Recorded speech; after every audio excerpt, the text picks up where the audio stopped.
Paragraph number 5, which is continued again here. If you will work in cooperation, forgetting the past, burying the hatchet. Hatchet means to make peace. Just forget about the past and become friends again. This is the phrase.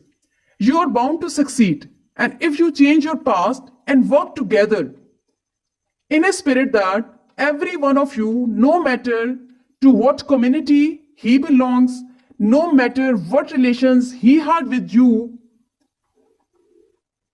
in the past, no matter what is his color, caste, or creed, is first, second, and last a citizen of this state with equal rights, privileges.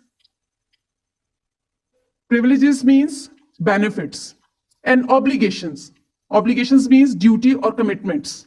There will be no end to the progress you will make.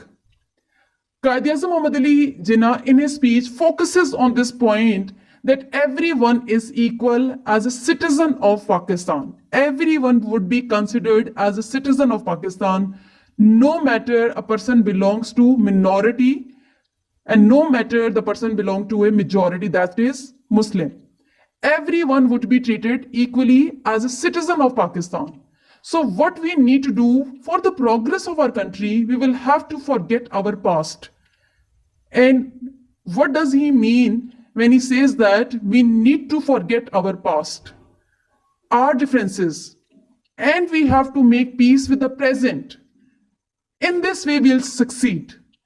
Everyone would be treated as equal citizens of Pakistan, no matter what color, caste, sect, creed, breed, race you belong.